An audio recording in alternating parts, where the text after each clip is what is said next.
નમસ્તે દર્શક મિત્રો, આજે આપણે વાત કરવી છે તેલના કૂવાઓ અને ખેતરે ખેતરે તેલનો કૂવો ગળાશે અને દરેક ખેડૂતના ખેતર ઉપર તેલનો નળ પણ હશે, એમાંથી તેલ લઈ લો અને ટ્રેક્ટર ચલાવો. આ પ્રકારની વાતો કેવા ગપગોળા લાગે છે, પણ વાસ્તવમાં આ જે વાતો છે એ આપણા નરેન્દ્ર મોદી સાહેબે માનનીય મુખ્યપ્રધાન, ભૂતપૂર્વ મુખ્યપ્રધાન નરેન્દ્ર મોદી સાહેબે આ બધી જ વાતો કરી હતી. જ્યારે તે મુખ્યપ્રધાન થયા એના 3 વર્ષ પછી એમણે મોટી જાહેરાત કરી હતી, જબરજસ્ત જાહેરાત કરી હતી કે તારાપુર, ધોળકા અને ખંભાતના અખાતમાં મોટા પ્રમાણમાં ગેસ અને તેલ મળી આવ્યા છે. અહીં સંતોષ ન થતા કેજી બેસિન કે જે આંધ્રપ્રદેશના જે દરિયાની અંદર આવેલું છે, ત્યાં જેટલું ભારતમાં તેલ ઉત્પાદન થતું હતું એટલું જ તેલ ગુજરાત ત્યાં ઉત્પાદન કરશે, એવી મોટી બધી જાહેરાતો કરી હતી. તો એની આપણે ચર્ચા કરી છે કે ધોળકામાં તેલના કૂવા બનાવ્યા હોવાની, તેલ મળી આવ્યું હોવાની નરેન્દ્ર મોદી જાહેરાત કરી, તો આજ સુધી એક ટીપું તેલ ત્યાંથી નીકળ્યું નથી. અને મોદીની તેલ કૂવાની જે બનાવટી જાહેરાતો આ બધી જે હતી એની આજે આપણે ચર્ચા કરવી છે. અને ચર્ચા એટલા માટે કરવી છે કે ભારતમાં તેલનું ઉત્પાદન ધીમે ધીમે ઘટી રહ્યું છે, પહેલી વાત તો એ. બીજું, તેલના રાજકારણના કારણે અમેરિકા ભારતનું નાક દબાવી રહ્યું છે. નરેન્દ્ર મોદી કશું જ બોલી શકતા નથી. રશિયા પાસેથી તેલ ન ખરીદો એવું અમેરિકા ભારત ઉપર સતત દબાણ કરી રહ્યું છે, પરંતુ નરેન્દ્ર મોદી એક શબ્દ પણ બોલી શકતા નથી. જ્યારે બીજી બાજુ ભારતમાં, ગુજરાતમાં જે તેલનું ઉત્પાદન છે એ ઘટી રહ્યું છે.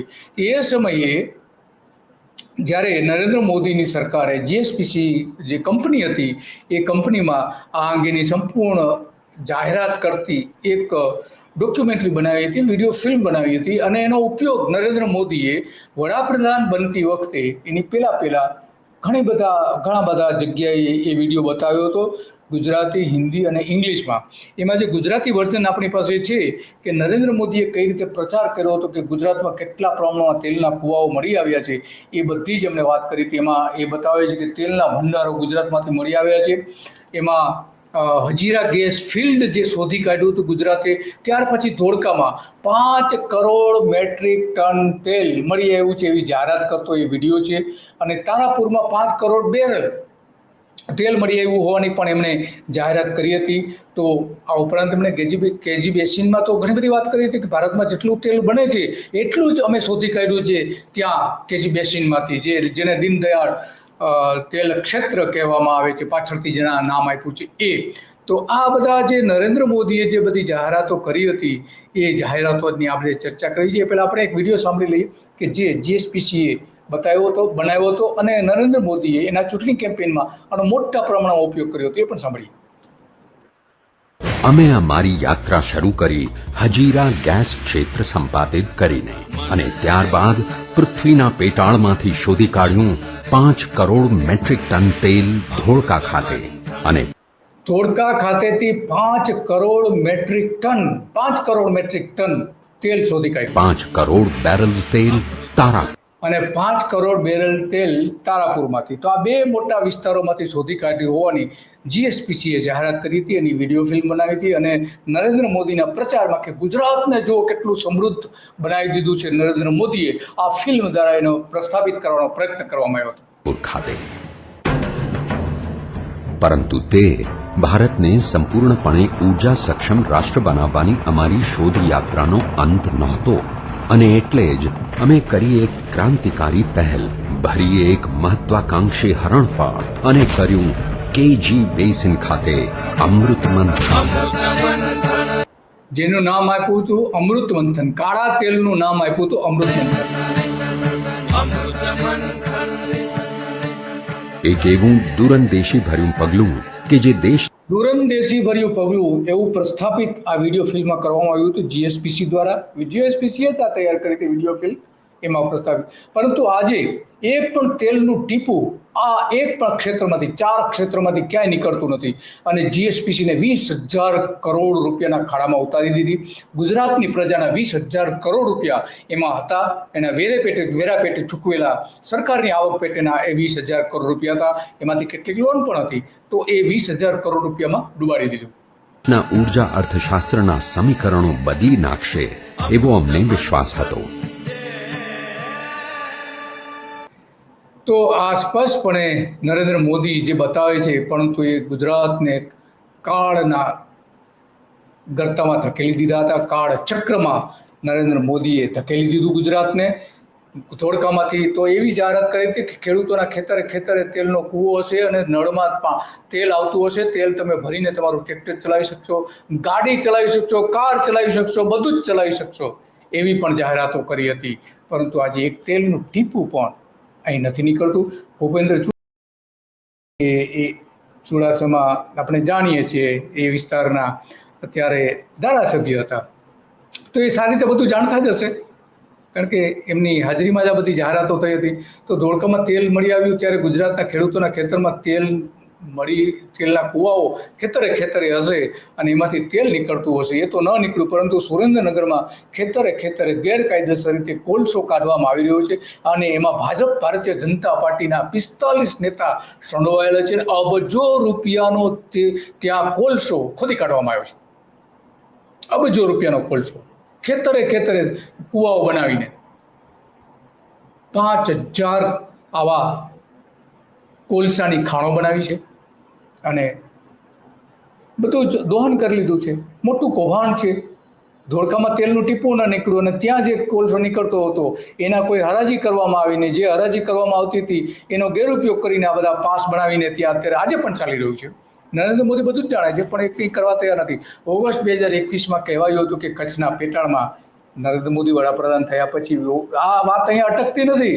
2001માં વાત કરી હતી, એ 2021 સુધી અટકતી નથી. ત્યાં પણ જેને ગપગોળા, દિલ્હીમાં જેને ગપગોળા માર્યા હતા કે ઓગસ્ટ 2021માં ઓએનજીસી એવી જાહેરાત કરી હતી કે કચ્છના પેટાળમાં ઓઇલ અને કુદરતી ગેસનો મોટો ભંડાર મળી આવ્યો છે અને તેનું ઉત્પાદન ઓએનજીસી દ્વારા કરવામાં આવશે, આવી પણ જાહેરાત કરી હતી. અને એ પહેલાં આપણે જોઈએ કે જે નરેન્દ્ર મોદીએ જે કેજી બેસિનમાં જે જાહેરાત કરી હતી, 5000 મીટરથી પણ વધુ ઊંડાઈએ 5000 મીટર એટલે કે 5 કિલોમીટર અંદર જમીનની અંદર ખોદીને અમે તેલ શોધી કામ થયું નથી. ભારતના ઇતિહાસમાં ફક્ત ગુજરાતના કેજી ક્ષેત્રની ઉત્પાદન ક્ષમતા ભારતના તમામ ગેસ ક્ષેત્રોની સંયુક્ત ગેસ ઉત્પાદન ક્ષમતા જેટલી છે. વાસ્તવમાં 1 વર્ષથી પણ ઓછા સમયમાં ગેસ ભંડારની પ્રથમ ખોજ પછી ગુજરાતે ફરી એકવાર 2 જૂન 2006ના રોજ બીજી ખોજ કરી. કેજી 17 ગેસ ક્ષેત્ર કુવાની ઉત્પાદન ક્ષમતા પ્રતિદિન 4.8 million standard cubic feet gas અને 862 બેરલ તેલની છે. પરંતુ અમૃત મંથનની કથા ફક્ત આ શોધોની જ નહીં, બલકે ગુજરાત સરકારના તો આ નરેન્દ્ર મોદી જ્યારે એ સમયે જાહેરાત કરી હતી, આજે એ અટકતી નથી. આજે પણ કચ્છના પેટાળમાં વાતો કરવામાં આવી રહી છે. કચ્છના જે અખાત છે ત્યાં ગેસ શોધવા માટે કંપનીને કુલ 5000 કરોડ રૂપિયાનો ખર્ચ થશે એવી જાહેરાત કરી હતી. આ જે મૂળ જે આ કૂવાઓ બનાવવાના હતા એ કચ્છના નલિયા પાસે છીછરા પાણીમાં 50 કિલોમીટર દૂર ગેસનો મોટો જથ્થો શોધવામાં આવ્યો છે એવી જાહેરાત કરી હતી. અને મોટી વાત તો એ હતી કે ગેસનું ઉત્પાદન 2024માં ચાલુ કરી દેવાનું હતું. હજુ કોઈ જથ્થો પત્તો નથી, ક્યાં શું ચાલી રહ્યું છે, કચ્છી 2025 ચાલી રહ્યું છે. તો આ મોદી સાહેબના ગપ્પાઓ છે, આપણે જાણીએ છીએ. ગુજરાતમાં ગપ્પાઓ છોડીને દિલ્હીમાં પણ આ જ પ્રકારના ગપ્પાઓ ચાલવામાં આવી રહ્યું છે. અને એ જે એવી વાત કરી હતા કે કચ્છમાં જે મળી આવ્યું છે એમાં 1 ટ્રિલિયન ક્યુબિક ફૂટ ગેસના ભંડારો છે. અને આ જે સમિટ બોલાવવામાં આવી હતી એ સમિટમાં આ જાહેરાત કરવામાં આવી હતી, બધાની હાજરીમાં જાહેરાત કરવામાં આવી હતી. ઓએનજીસી, જીએસપીસી સહિત દેશભરની ઓઇલ અને ગેસ સેક્ટરની કુલ 25 કંપનીઓના પ્રતિનિધિઓ હાજર હતા. એમાં આ કચ્છની જાહેરાત કરવામાં આવી હતી. શું થયું આજે? જવાબ આપો મોદી સાહેબ. ભારતના ગુજરાતના રાજ્યમાં ઓનશોર કુલ ઓઇલ ઉત્પાદનના પ્રમાણમાં નાણાકીય 2022માં આશરે 4.6 મિલિયન મેટ્રિક ટન જેટલું ઉત્પાદન હતું, જે 2023ના નાણાકીય વર્ષમાં 3.6 મિલિયન મેટ્રિક ટન હતું. તો ઉત્પાદન તો ઘટી રહ્યું છે. આંકડાઓ બતાવે છે 1 મિલિયન મેટ્રિક ટન ઉત્પાદન ઘટી ગયું. સરકારના જ આંકડાઓ છે, આપણાના કોઈના નથી આંકડા. ગુજરાત પાસે ભારતમાં કુલ અંદાજિત ક્રૂડ ઓઇલના આશરે 20% ઉત્પાદન અત્યારે થાય છે, પણ એ ઓએનજીસી કરે છે.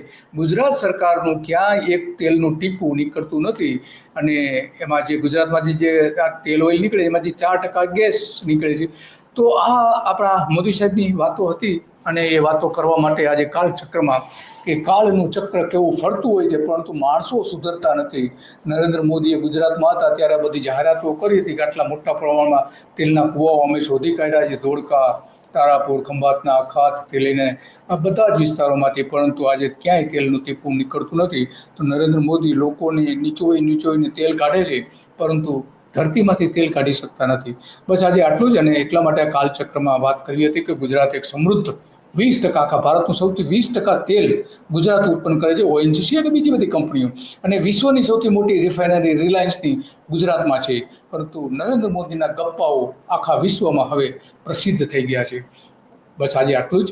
અને આપણું ભવિષ્યનું ગુજરાત તેલ ક્ષેત્રે સમૃદ્ધ બને એવી ઘણી બધી યોજનાઓ છે જ, એમાં કોઈ સવાલ નથી થઈ શકે એવું. પરંતુ અમલ કોણ કરશે? એવા વ્યક્તિઓ, એવા નેતાઓ કે જે સાચી દિશામાં કામ કરી શકે, એવા નેતાઓ અને એવા લોકો આપણે ગુજરાતનો ઉદ્ધાર કરી શકશે. બસ આજે આટલું જ. અને આવતીકાલે આવા જ મુદ્દાઓ પર આપણે ચર્ચા કરીશું. નમસ્તે.